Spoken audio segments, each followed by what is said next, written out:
Talking shit. Welcome back to Talking Shit, a sports betting show presented by Sports Interaction, where we dive into the world of sports and sports betting, and give you our takes and best bets. We are a pick show now, and we're rolling right now. And I owe a lot of that to the man on my left, my co-host, Johnny Junta. Johnny Football. Johnny Football. Johnny Football is on a legacy run right now. I don't know what it is. Like when I need players to score, they score. When I need teams to score, they score. It's a shame what happened to Arsenal and you yesterday, but I wish we had that on video, you watching that live. We needed a live reaction from you on that because that would have been catastrophic. Well, we had it on in the studio here, and it was like, all right, I got to catch my train. I got to leave soon. There's like 30 seconds, a minute left in this game, whatever. Turned it off, and then I get a text, all caps from Sarah, Porto. I'm like, no fucking way. And lo and behold, the draw gets nullified in the 93rd minute, which, I mean, the bet says within 90 minutes. So technically, I should get my cash after 90 minutes. But again, I'm just a casual. What do I know? But it's good content. You know what I mean? I'm glad they lost. Yeah, this is the thing. I mean, that's the beauty about football, man. That happens. And I've been on the right side of that a shit ton these past 4 or 5 months. So I can't really complain. And if that happened to me, that's just the gambling gods getting back at me. So I'll be honest with you. I was at a crossroads. I was going to live bet Porto because it was like plus 1,800 when like the 90th minute. And then I picked Arsenal instead. And obviously we know what happened there. So yeah, you hate to see it. Well, we were all at lunch for a colleague, and one of the guys at Sports Interaction, salute to Jean-Louis, he said you should take Lazio or draw, which was plus 130. And I said, no, I just want the draw plus 295. And he messaged me shortly after the game saying you should have tailed. And I mean, I should have, but that's my fault. I missed the show last week. I wasn't as informed as I thought. And, you know, you got to be informed here before you make the bets and not just with your heart. So little slip up on Prince's part last week. Yeah. I mean, listen, Sarah's on a vacation now, living the life. So we're always just one man in, one man out. That's how we roll. Next man up. And I respect that. Of course. Well, you mentioned the Champions League picks. We're on a roll here. Leg one of the round of 16, 3 for 4. Real Madrid moneyline check, Man City over, under in PSG, and then lost on Lazio. And then this week was a bit more dicey, 2-2. The first half under in Atletico versus Inter hit. Both teams to score in the first half. Barcelona, Napoli did not. First half under Inter versus Atletico. And then finally Arsenal money line. So we're 5-3 so far. I mean, that's positive. We were on a good run with Super Bowl. So you count both legs of football. We're rolling right now. Let's jump into leg 2 of this Champions League run of round of 16. Now with the aggregates, you know, personally, again, showing my casual, I thought it was one and done. Like I didn't realize these teams play again next week. Is there any specific insight that I should know about? Like, are these games higher scoring? Are they more tighter defensively? What should gamblers know heading into the second leg of the round of 16? Well, yeah, the second leg is March 5th, so it's still 2 weeks away. But what they should know for the second leg is the teams that are up tend to really just park the bus. So you'll see a lot of unders being hit, especially in that PSG game. I know that's the first one, and PSG versus Real Sociedad, if they're up 2-0 on aggregate, so they're going to probably be parking the bus, to be honest with you, while Sociedad tries to push for 2 goals to at least send it to extra time. But yeah, one thing to learn is the team that's up that's up by more than 1 tends to usually just park the bus. Interesting. Well, again, learning on the fly here. I thought these games were next week. We got a week off in between, but yeah, so that's why I guess Sarah back this time next week. Yeah, that's probably why she took the week off when she did. Make sure she didn't miss any Champions League action. So good play on Sarah's part there. Yeah, I respect that out of her. That's all class. That's like me going on a trip for the MLB All-Star game. I'm not trying to miss anything. I respect that. Of course, we got spring training coming up. You know, everyone's kind of doing their own thing, which was cool. Personally, I had a great time at the Stadium Series last week, which was awesome. Funny enough, we went to both games and missed most of the goals in both games. I was in the bathroom for about 3 of New Jersey's goals in the Saturday game and left before the Rangers come back in the Sunday game. So did get to go to the Stadium Series, but didn't get to see The best parts of the games, as many would say, actually saw the Rangers come back and win in overtime on television, which was cool. Yeah, that was sick. That was sick. That was unreal. Why did you leave early? What are you doing? It was freezing. Like we were up there, 300 level, and the sun was shining in the Sunday game. It was perfect, beaming on us, and then it sets. And from personal stories I've heard with people at MetLife, trying to leave there after a game, 79,000 people, you're looking at a 1 to 2 hour wait for an Uber. So we got out of there midway through the second, got back to the hotel, and then turned the game on. Rangers had made it a 2-goal game. Then they made a 1-goal game. They tied it and then won an OT. Damn, but dude, I was, kicking myself that we missed that. But the chaos after the game was something I wanted to get ahead of. But I guess I couldn't handle the cold. We've talked about on this show about being true fans out in the cold, but Prince sissied out of that one. So accountability. You believe this shit, Sean? This is crazy. I mean, a stadium series game leaving early, a battle in New York. That's crazy, man. That's insane. I can't believe it, man. I say this all the time. You can't leave sporting events early. You cannot. I can't support it. I mean, if I'm only in New York for a few days and I'm going to kill 2.5 hours in a parking lot waiting for an Uber, I probably would have been buzzing the way that game ended. But, just taking precaution there, we did leave early. So big shame on Prince. But I did get to watch it at least. So, I saw the half in the game and then I watched it. Like, I didn't just turn it off and went about my day. So, it was a great experience. But, yeah, everyone's like, oh, did you see the big game, the big comeback? I did, but not actually from the game. That's fair. I guess that makes sense. Yeah, that's fine. I guess the traffic is fucked there. So it's a little bit different than Toronto where everything's kind of walking distance from the stadium. So I get where you're coming from now. Yeah. One funny thing I learned is it's actually illegal to walk from MetLife to the hotels. Like it's illegal because it's all over highways. So you got to call a cab or an Uber or drive yourself. Like you're not legally allowed to walk. And were the Ubers expensive? Oh, yeah. To get back to the hotel, like 3 kilometers away was like guy charged us $70. But I had walked away from another guy charging $250. So, in my mind, it was a deal. That's absurd. Yeah. I'd rather just pay the ticket or whatever. If you get I'm assuming it's just a misdemeanor. I would rather just pay that. Probably be cheaper if you're walking 3 kilometers. I do it all the time. Yeah, but then you're playing it's like Frogger, right? It's all highway. So you really just got to make these jumps across and get there. But yeah, that makes sense. That is, that's wild. So inconvenient. And I believe the World Cup is there, which is even crazier that they're going to have like a World Cup there. The finals are going to be that is crazy. I mean, you think all these European fans are probably going to be going nuts, and I'm sure some Americans will be there as well. The fact that the NHL filled it, I thought was pretty impressive, but I can't even imagine what the World Cup's going to be like. Oh my God, dude. Absurd.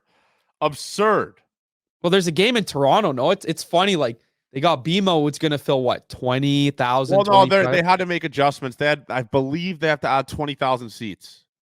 Oh, okay. Like up? Yeah. Are they going to go? I don't know what they're going to do, but they have to add. For them to get accepted, they had to guarantee they were going to add 20,000 seats. I'm surprised they didn't just play at the Rogers Center, but I don't think the Rogers Center now is strictly owned by the Blue Jays, so or Rogers. So they wouldn't accept that there because they're already making all the renovations. Like all the seats in the Rogers Center face this the baseball field now instead of like what it used to be. So. That's why it would never be. There will never be another sport played at the Rogers Center again. Interesting. Okay, so that explains why the Bills in Toronto is done too. Yeah. Huh. Well, interesting. Well, speaking of the Bills, I know we took a little hiatus from football for a little bit, but after my experience with the UCL betting, I want to go back into betting on my sport, which is the NFL. And we got some free agency stuff going on at Sports Interaction right now. We got a ton of odds up for some marquee free agents in the market. And I want to get your take on some of these odds, Johnny, and some of predictions of where you think these free agents are going to end up. So let's start with the Bills. Stephon Diggs, I mean, there's been rumors he's been unhappy in Buffalo for a while, coming off his worst season as a Bill. Nobody could forget that big drop at the end of the Chiefs game. Yeah. Where do you think Stephon Diggs is going to play next season? Looking at the odds right now, the Bills heavy favorite at -250, Cowboys +300, the Texans +900, the Chiefs +900, Any of these names jump out at you, or do you think Stephon's staying in Buffalo? The thing about the Bills is the Bills are like in cap hell, I believe, right now. Like they're literally one of the like they're literally in cap hell. Trading him would probably you'd probably obviously get a lot back for him, and it would free up a pretty decent amount of cap space for a guy that didn't get over 100 yards the last, I believe, 12 weeks or 8 weeks of the season, I want to say. I would, if I was a betting man, I'd probably bet Cowboys at plus 250. Not quite sure how they can make that work, but I'm sure Jerry Jones could figure that out to bring Stephon Diggs there. Him and CeeDee Lamb on the same receiving core would be ridiculous. So Cowboys at plus 250, I guess, kind of means they're getting a little steam, but I know that's probably the odds because his brother plays there. But I'd value wise, I'd probably bet the Cowboys. That's fair. I'd look to the Cowboys too. I think, given his brother being there, I'm not sure when his brother posted this, but there was a jersey swap of Diggs, Stephon Diggs in a Cowboys jersey that Trayvon reposted on his Instagram story. So, yeah, like you said, Jerry Jones always shoots for the stars with some of these big names coming in. So it wouldn't be surprising to see him in Dallas, but I think Houston would be a good fit. You got a very young offense, CJ Stroud, Nico Collins, Tank Dell, to have a veteran like Diggs in that receiving core who's probably not ready to carry the load as a number one receiver at this stage in his career anymore, can really help a guy like a Nico Collins, like a Tank Dell, and take that Houston offense to the next level. And they have the cap space for it too. So Houston at plus 900. I mean, if we're just throwing darts here, I would take a splash on Houston as well. Yeah. A lot of money, obviously. Young team. He wants to go to a Super Bowl contender. Are the Houston Texans a Super Bowl contender next year? I'm not 100% sure. The Cowboys would be with him. I promise you that. So Cowboys at plus 250 makes the most sense value-wise and just logic-wise where he would probably play. So, yeah, I'd probably lean Cowboys at plus 250. That's fair. Another longtime team member that could potentially be on the move, Kirk Cousins. So right now, the Vikings at minus 225 are the favorite. The Falcons plus 300. The Patriots plus 500. The Raiders plus 800. Personally, I think Kirk's going to stay in Minnesota. I know they have to worry about Jefferson's contract coming up, and I know he is really waiting on his decision based on who his quarterback's going to be. So keeping him with Kirk, I think, would be a smart decision to keep Kirk and bring Jefferson back as well. It's also a pretty deep quarterback class, so I can see the Vikings drafting a quarterback, maybe not as early as the first round, but in some of the later rounds, and have a guy work behind Kirk for a few years before coming into his own. So I see the odds here, but I feel like the Vikings would be the safest bet for Kirk at this point. Yeah, I tend to agree there. None of those teams on that list really make sense for me. Kirk Cousins to the Falcons, doesn't really do anything for me. It's the Vikings, not even close. It's crazy those odds are less than Stephon Diggs, which is wild. I think him returning there should be like minus 300. That's wild. But I'm 100% in on Kirk Cousins going back to the Vikings, especially with how much he loves it there. The fans love him, does a lot for the community there. I would be shocked if he's not a Minnesota Viking next year.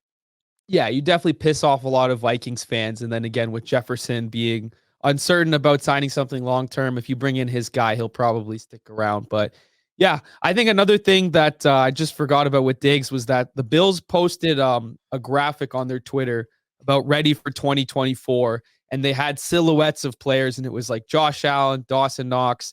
I think it was Kincaid on there too. Diggs was omitted from this graphic. So maybe their social team knows something we don't, and they're already kind of under the mindset that he's not going to be playing next year.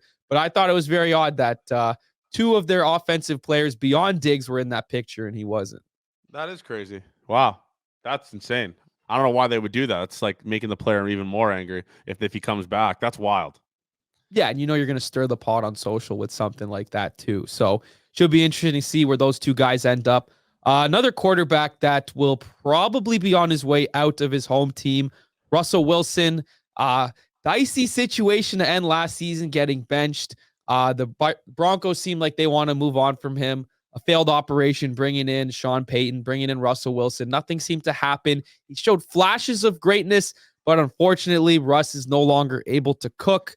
Looking at the odds, seems like this one's already been decided by odds makers at Sports Interaction. Steelers minus 225 to land Russell Wilson. The Patriots at plus 450. The Falcons at plus 650. And a team I really think would be interested in getting a guy like Russell Wilson, the Las Vegas Raiders at plus 650. If the Steelers do this, they're brain dead, dude. I mean, agreed. You have Kenny Pickett. Kenny Pickett is just a younger version of Russell Wilson. Like you're getting an older version of Kenny Pickett. It's why I don't understand what makes Russell Wilson so sexy. Sean Payton tried to cater the offense towards him last year. I mean, he was pretty decent in the middle half of the season, but he was still dog shit. Like he still sucked. I truly don't know why that is even gaining steam. I don't know why they would ever sign him. It wouldn't make the offense, doesn't make a drastic change to the offense. He's really just a nothing burger player that's going to cost you a significant amount of money. It doesn't make sense. It's really dumb. I agree. I feel like you said, how much better is Russell Wilson than Kenny Pickett? Not significantly better. You even throw Trubisky in there. It's like Russell's not that much better than those guys, but it seems like he's on his way out of Denver. Again, going back to the Raiders, I feel like Jimmy Garoppolo suspended for the first few games of the season. I think they're also moving on from him. So I look at the Raiders as potentially a spot where, similar to the Vikings, you take a quarterback in this draft and have Russ be the starter, maybe for the full season, maybe until the wheels run off some point through the season and you bring in this backup. But yeah, I mean, the market for Russell Wilson probably isn't that hot given the other quarterbacks in this draft. And the next quarterback we have on this list, Justin Fields. So he's been making the rounds this week after unfollowing all of the Chicago Bears on Instagram. There were some rumors he started following some members of the Falcons, which odds makers have reacted to. Falcons right now favorite to land Justin Fields minus 135. Steelers plus 350, which I think makes a little bit more sense. And my personal, I think would be, my dream scenario, New England Patriots at plus 500. I think it makes most sense for the Steelers. Falcons obviously make a ton of sense too, especially with how young that offense is, how young that team is. Justin Fields showed a pretty decent amount of stuff last year that he could play in the NFL. I would probably in terms of this, I obviously it's the Falcons, that's the favorites, but the Falcons makes the most sense. Yeah. I think he's going to be a Falcon next year. I think that's, if not guaranteed, it's close to guaranteed. And if it's not, it's the Steelers. I feel that. I think Desmond Ridder stinks, right? The Falcons clearly need a quarterback. And I remember last season, they were so outspoken that, we don't want Lamar. We're fine with Desmond Ridder, all that. Well, look where it got them. They fired their coach. They didn't make the playoffs. You bring in a guy like Justin Fields, who's only 24 years old. You have an incredibly young offensive core, Drake London, Kyle Pitts, Bijan Robinson. This could be a team in a very weak division that can take over the NFC South for quite a while in the future. Maybe not a Super Bowl contender now, but a few years down the line, if you build with that offensive nucleus, seems like the sky's the limit. Like you said, Justin Fields looked really good in the second half of the season, and he's just balling with DJ Moore and Cole Kmet. Now you give him a couple studs in the offense, a solid run game. He's playing indoors. I just feel like he could really make a difference with the Falcons. And yeah, the odds aren't the sexiest, minus 135, but it seems like a best case scenario for Fields to the Falcons. Yeah, I have to agree. I mean, yeah, it makes way too much sense for it not to happen. We're agreeing a lot today. I feel like we need Sarah here to kind of chop us down and disagree, but maybe we'll disagree on these next two teams. Derrick Henry, Titans ready to move on. He had an emotional goodbye in his last game of the season. I remember at some point this season, the rumors were swirling. He was going to get traded to a contender. The Eagles were in there. The Ravens are in there. And now we're in a scenario where he can test the free agency market. Baltimore Ravens plus 100 as the favorite right now. Dallas Cowboys plus 400. Eagles plus 450. And the Houston Texans plus 500. Any of these names jumping out to you or anything you want to see Derrick Henry do next season? Eagles, obviously that O-line's so good. He's never really played for a really good O-line in a while. I think the Eagles is like value-wise, again, I know I keep talking about value, but the Eagles have the O-line. The Eagles have the team. He wants to win. I think he would rock on the Eagles. Takes a little bit of the running pressure off of Jalen Hurts. I don't hate that at all. I think the Eagles would be awesome. I know you mentioned the favorites there, but Eagles, just as a fan perspective, it'd be cool to see Derrick Henry in that Eagles offense. I agree again. I feel like you have all these 4th and 1s, QB sneaks that they're running with Jalen Hurts in that offense, the tush push. Now you bring in a guy like Derrick Henry, and you take some weight off of Jalen Hurts' shoulders, and he doesn't need to dive through a crazy pile every single time they get to the 1-yard line. You got a guy like King Henry who can smash it. But I do think the most intriguing name on this list at plus 400, the Dallas Cowboys. I mean, Jerry Jones loves his big name players, and they are losing Tony Pollard. I think the rookie they brought in last year, Rico Dowdle, showed more explosiveness than Tony Pollard in the long run situations. And you need a smash mouth running back that they haven't had since they got rid of Zeke Elliott. So I think you can bring in a guy like Derrick Henry who can get it done inside the 5-yard line in a way that they had with Zeke Elliott 2 years ago. And they haven't really were able to replace it last year. And it showed up in the playoffs when they weren't able to run the football. So I would like to see Derrick Henry as a member of the Cowboys. I think he's that big name splash that Jerry Jones would love. Sports media would dive all over it to have a big name like that in Dallas. Imagine a trio. You got Dak, you got CD, you got King Henry. So I'm going to take the Cowboys as my dream landing spot for Derrick Henry. Yeah, that would rock too. I mean, Tony Pollard was terrible last year. So yeah, Derrick Henry would be awesome in that offense. Both offenses. You can't go wrong with either one. For sure. Are you a fantasy football guy, by the way? Kinda, not really. Yeah, I don't I'm in 1 or 2 leagues, but I'm not really I'm just loosely involved in them. I don't really heavily pay attention in them. Okay. Yeah, I'm a big fantasy guy, and sometimes I feel like that clouds my judgment of players. I drafted Tony Pollard. He burned me quite a few times, so I'm very dead set on not too high on Pollard. But yeah, I always find it interesting, the fantasy football analysts is people are like, oh, all you do is just play fantasy, but you end up watching almost every single game. So yeah. It really does cleanse your football palate when you do have the fantasy stuff. I know a lot of the big time analysts, shit on fantasy for whatever reason, but I think it's a great way to expand your taste in football and really see the game behind the game. So just a bit of a sidebar there, but I was genuinely curious there. Yeah, I'm not a big fantasy football guy. I got to play obviously with the boys, but yeah, I'm not really massive into it.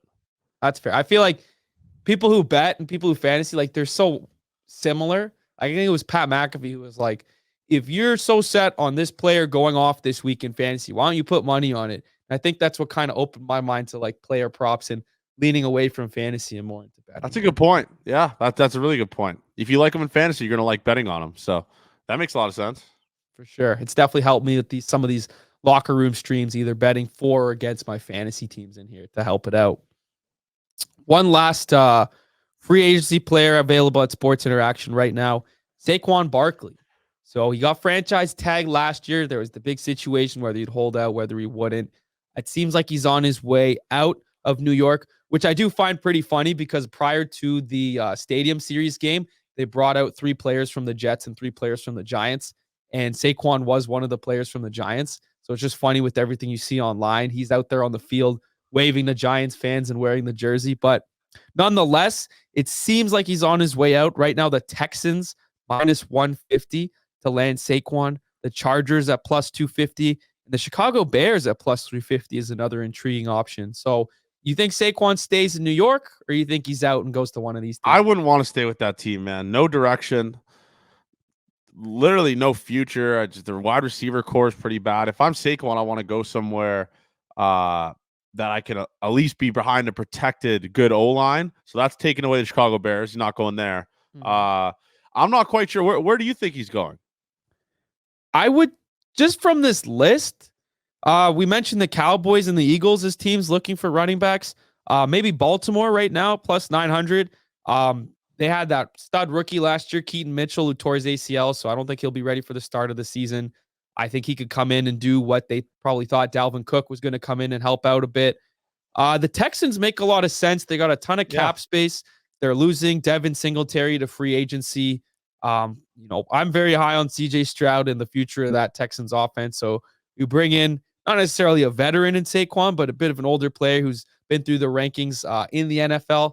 I think that would be a good fit. But yeah, there really is no wrong choice. The Chargers plus 250. Austin Eckler's a free agent, so I think he'd complement that role really well. But if I had to pick right now and place some money on it, I would probably go with the Baltimore Ravens plus 900. Yeah, for sure. I could see him in a Ravens uniform. They need a running back, obviously. Like everything was really good in their game last year, besides their running game. If you take away Lamar, so yeah, I don't hate that at all. I don't hate that, especially at plus 900. Why not? Yeah, at the end of the day, we're just kind of shooting blanks here where it comes to free agency. There's so much Especially in that can happen. NFL. Pardon? Especially in NFL. Oh, yeah. Because you don't know, like, we got the draft coming up. We got teams that can trade picks. We talked about what are the Bears going to do at one a few weeks ago. It makes sense now why Caleb Williams was such a highly regarded favorite at number one. Seems like they're going to move on from Fields, but they might not. Like, we really don't know what's going on. These are more of like, you think about the jersey swaps you always see on Twitter. Where would you like to see guys end up? But yeah, if anyone's that curious and really feels like they know where these guys are going, you can bet it on Sports Interaction right now. Some great odds on some of these players. Keep taps on the Sports Interaction NFL novelty specials. New players may come up, odds may shift, and new decisions may be made. So I just wanted to run through the NFL board there. I had to scratch my itch of talking about football on this show. So I appreciate you coming with me here and just shooting fish in a barrel here when it came to free agency. Nothing wrong with that. I do the same thing in MLB, so I get it. You got to tickle that fancy, especially in the off season when you got really nothing to talk about in your respective sport. So I get that for sure. Well, let's switch gears here. Let's talk a little bit of hockey. One of the biggest clips in show history was when, Johnny, you claimed that Auston Matthews would be the greatest Toronto athlete ever. Both me and Sarah shot that down. Seemed like the Twitter, Instagram community were mixed, supporting you versus not.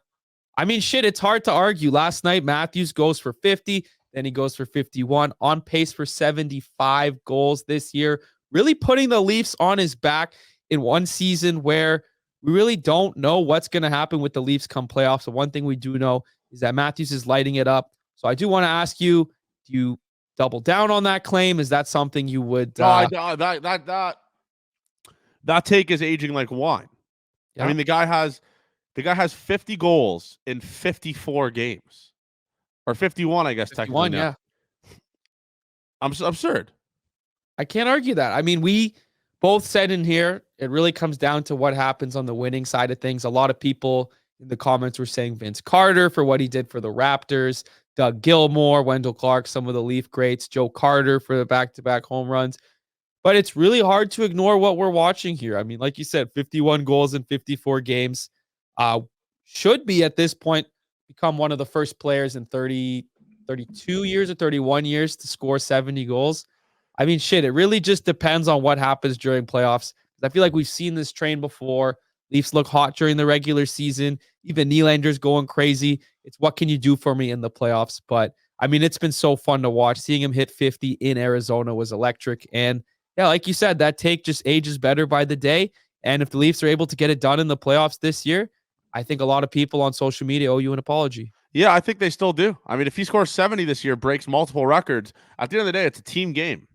It's not hockey. You can't players don't single-handedly win hockey games. I mean, Chris Kunitz was that guy for Crosby, came in the clutch in the playoffs during his cup runs. Obviously, Crosby was a massive part of that as well. But if Matthews is going to produce in the playoffs and they don't win, I don't know how you blame that guy. It's like, I don't know. I truly do think Auston Matthews is the greatest Toronto athlete ever. And what he's able to do his entire career, potential to break goal records, it doesn't make sense to not at least put him in that discussion. If not, just name him number one for greatest Toronto athlete ever.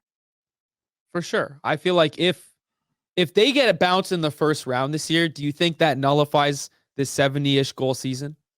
Maybe a little bit. Yeah, for sure. But if they get bounced in the first round, he puts up, let's say they go 7 games, he scores 10 goals. Right. I don't know how you even, it's not his fault. That's for damn sure. I don't know. Yeah, it's tough. It all depends how he performs in the playoffs this year. Not really how the team performs, how he does. That's fair. Well, Nylander too. I mean, he was a bit slow there after getting that extension. He's on pace for 100 points as well. Yeah. It seems like Marner is kind of falling out of the good graces of the core 4 fans. Tavares has kind of been what he's been this year, but it seems like it's going to be a very, very interesting playoff crunch here for the Leafs. Will they make playoffs? It seems more than likely, but who they get matched up with. Right now, it's looking like either Boston or Florida. So rematches of years prior. I'm very curious to see how this team shows up in the playoffs, but I'm just going to enjoy what I have for the regular season right now, and that's Yeah. Auston Matthews chasing down records. And I mean, Marner has 13 points in his last 5 games. He's playing unconscious right now. So, yeah, this team looks good. Just like I said, like you said, it's regular season. It's gonna all come down to what happens in April and May. So I'm obviously looking forward to it as well. So, especially where this team was at last year and won a playoff round, kind of got over that hump monkey off the back. It does suck that there's a potential to be facing Boston again. So, got to slay the dragon. Yeah, wouldn't that be, a movie run to take out Florida, to take out Boston and make it to the third round for the first time ever by slaying the demons of years past? It would be good. I got to give you your flowers again. You said on this show a few weeks ago why Matthews wasn't in contention for the Hart Trophy. As of recording right now, Auston Matthews is the favorite to win the Hart Trophy in the NHL, plus 155. He surpassed McDavid, Kucherov, and McKinnon in the last 2 weeks. So, I mean, you've been riding Matthews. I've seen it on Twitter. I've seen it on this show. And to your credit, I mean, he's the guy this season. And if he takes home a Rocket Richard and a Hart Trophy and potentially a deep playoff run, I mean, there's no argument he's the greatest Toronto athlete. I believe at that point he was like plus 1,200 when we mentioned it. Yeah, something like that. And now he's the favorite. So I wish I got in on that, but I'm not a big futures bet guy. I like to just bet and then have to worry about it for the next 2 hours. But it is awesome to see what he's doing, especially a guy that wants to play here, wants to be here, and is here for this foreseeable future, the next 8 years. So I'm looking forward to watching him for the next however long he's here. And hopefully I'm seeing that guy win a cup would be the icing on the cake, the greatest Toronto athlete to ever walk this planet. That would be it. No discussion. Yeah, no, I agree. I think one more thing about the Leafs here. Trade deadline's coming up in the next 2 weeks. Leafs always seem to be a pretty busy team at the deadline. We saw last year they bring in O'Reilly, Achari around the deadline, Jake McCabe. I'm not sure what the Leafs are going to do this year. To your point, like the Leafs are really rolling on all cylinders offensively. Defensively, there's been some issues, but they've looked good the past few games. Seems like goaltending they've started to figure out. Right now at Sports Interaction, the over-under on the number of moves the Leafs make on deadline day is at 1.5. You think we go over? You think we go under that number? I'm going to say over. Obviously, goalies. I'm going to say over. Where are you leaning? I'm thinking under. I don't know. Like, what would you add to this team? Obviously a defenseman, but what would you be willing to give up? It seems like a lot of teams want Matthew Nyes. I know they're not willing to go move on from him. Our picks are pretty much worthless at this point. They're just kind of giving them up every year. I mean, they're prospects, though. Easton Cowan. Yeah. Would you want to give any of those guys up, though? When you're in win now mode, Easton Cowan means nothing to you. I know that's not really a hot take, but these prospects, there's a couple. There's one on the London Knights. I think it's Easton Cowan on the London Knights. Yeah, Easton Cowan's on the Knights. There's one more. I forgot his name. There's 2 guys that are like trade bait type of guys. Part ways with them, man. I mean, at the end of the day, it's like you're win now mode. You only have this core for however much long you have left with them. I don't know how you justify holding on to prospects when these prospects won't be here for a couple more years. I don't know. Easton Cowan's not going to play an impact during this Marner contract. Marner's done in 2 years, I believe. Yeah, I wouldn't even second guess trading a prospect. I also hate prospects, so that's probably why I'm a little biased. I hate prospects. Yeah, I mean, I just on the prop itself is about deadline day. So I look at the actual deadline day. They can make moves the day before. They can make moves 2 days before. It's the actual deadline day. I'll take the under. I think maybe they make one move, a splash, maybe bring in a defenseman. But to your point, with how well this team is set up for the next few years, I just can't see them moving on from, not to say that these prospects are, that amazing too. I think Nyes was the big one. I recall back earlier in the season that I think it was, the rumor was Lindholm and the Canucks wanted, the Flames wanted Nyes. The Leafs said no. I think he's a core piece now of that top 6 forward, so I wouldn't move him. To your point about the young guys, London Knights, sure, move them, but I think if you're just getting someone who can help for a deep playoff run versus a guy that you've brought into the system and you're developing for a few years, I don't know if it's worth it. So I think for the first time today, we're going to disagree. I'm going to take the under 1.5 Leafs Yeah. moves on deadline day. We'll see. This team keeps winning. I don't know. Yeah, you're gonna have to lead under, but it's at the end of the day, some of these D guys are not looking that great. Their goaltending's been really saving them. Samsonov looks good again. I believe Wool's coming back, so that also helps as well. There's the goalies aren't the problem anymore. That's for sure. Yeah, and then Bobby McMahon, who's been lighting it up with the goals recently. I mean, Yeah. they've been finding success in places they wouldn't necessarily have found it previously. A lot of the moves they made before the season, bringing in Bertuzzi, Domi, like not a lot of great free agent moves prior to the season, but it seems like they're in a good groove right now. They're rolling. They play Vegas tonight. They got Colorado Saturday. So it's a good time to be a Leafs fan. We've been on this show a little bit worried about this team. What are they going to do? Should they fire Keith? It seems like those are all discussions of the past now. And it's really just about how far this team can go in the playoffs, which is a story, always a question or story we have every year. But I know we say it every year, but this year feels different. Yeah, we'll see. We'll see come playoff time. I don't know what to think with this team. I really don't. I guess at the end of the day, once the playoffs hit, they win a round or two, then I'll be like, all right, this team's special. But they could do all the regular season shit they always do. I can't believe in them until I see some proof in the pudding with these playoff wins. Let me ask you this purely hypothetical. Are you more confident in the Leafs in the playoffs this season, or would you be more confident in the Blue Jays heading into this season? I'm biased, man. The Blue Jays have the pitching. That's usually what wins championships. Same with defense. Jays have both. That's what bit them in the ass in 2022 against the Mariners. Their pitching and their bullpen fucked them, which is why they lost in the wild card game. They scored 8 runs on offense. They did what they had to do. So I'd probably be more confident in the Blue Jays right now in the playoffs than I would be with the Leafs, just based off of the Leafs being cursed. I know the Jays are cursed, but Leafs kind of got over the hump, I guess, as well. But I don't know, man. I'm just a Blue Jays guy, ride or die. So I'm gonna say I have more trust in the Blue Jays. Yeah, I feel like the curse is off the Leafs, right? They won that playoff series last year. It didn't seem like they were ready for the next round, but more just getting that monkey off the back of winning a playoff series. To your point about the Blue Jays right now, Jays have the 3rd highest odds to win the East. Yankees in 1st, Orioles in 2nd, Blue Jays in 3rd. We'll probably dive into baseball in a future show, but I know what you're doing with Gate 14. Is there any early lines or leans you're looking with the Blue Jays right now? I don't know if it's on Sports Interaction yet, but Vladdy over home runs.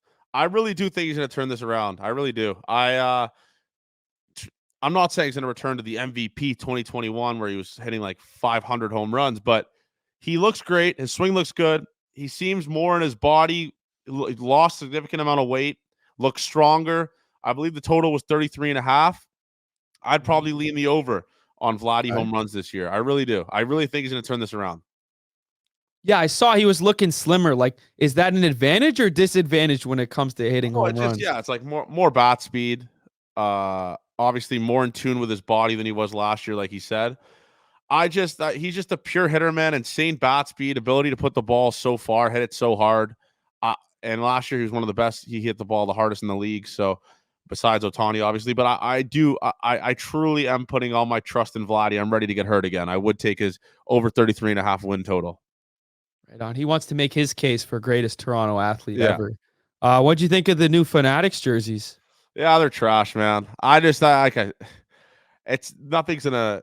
It's just they're crazy. They see through pretty much. The quality's so shit. I've talked to Jays players. They hate them.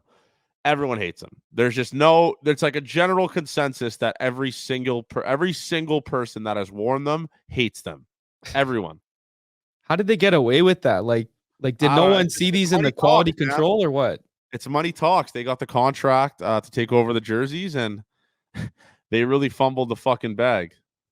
Yeah, I saw the pants are like see-through. Like how did that get through so many rounds of testing and before putting it actually on for spring training? I think that's hilarious. Wild how they can get away with that shit. Insane. To your point about never letting your kids wear a jersey, let me rephrase, not wearing a jersey. I'm guessing a Fanatics jersey would be at the bottom of the list. Yeah, bottom of the totem pole. Wouldn't even think about it. Wouldn't even wear it to bed. Would you wear a Matthews jersey at this point with everything yeah. going on right now? I'd wear a Matthews jersey. I think he's Okay. my age, so I wouldn't be as weird. Kind of How old still are you? weird, but I wouldn't wear it to a game. I'd wear it to maybe if it was a jersey party, I'd wear it. I'd wear a Matthews jersey. Okay. How old are you, by the way? 26. Oh, okay. Okay. Yeah, I feel like we had that conversation before, but I think he's a year younger, or if not, he's my age. So yeah, that's crazy to come into. Like, I remember when we drafted him, like he was lighting up the World Juniors, and it was like his first game, scores 4 goals. Like, you just knew something. The Leafs had something on their hands there, and for him to ascend to this level, coming out of last season, it's quite remarkable, and it really gives the fans something to root for. There's been a lot of issues this season, a lot of hard stuff living in Toronto right now, but it's nice to see a star, a caliber of Matthews, who's not only elevating the Leafs, but the Leafs in the eyes of the entire league.